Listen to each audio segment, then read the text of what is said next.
Obsessed or in love? I caught my husband sneaking out of bed at 2 a.m. again, whispering in the hallway like he didn't want me to hear. We'd been fighting for weeks, about money, about work, about how distant he'd become. But the late-night calls?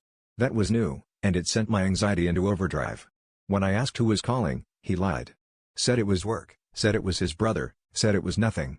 I didn't believe him, and he knew it. One night, I followed him downstairs and cornered him just as he hung up.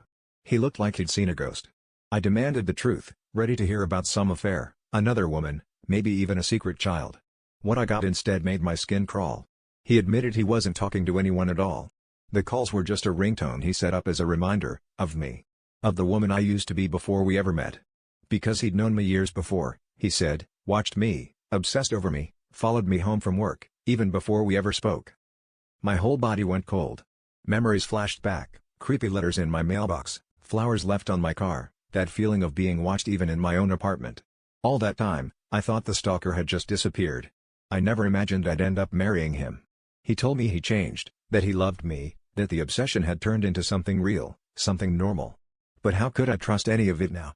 Every fight, every jealous moment, every time he said he worried about me being safe, it all made sick sense. I threw him out that night. But weeks later, I still see his car down the block. He texts that he loves me, wants to fix things, that he's not that person anymore. But I keep asking myself if I ever knew him at all, or if I just fell for the version of me he built in his head. The worst part? Deep down, part of me misses the way he looked at me, like I was the only person in the world. And that scares me more than anything he's ever done.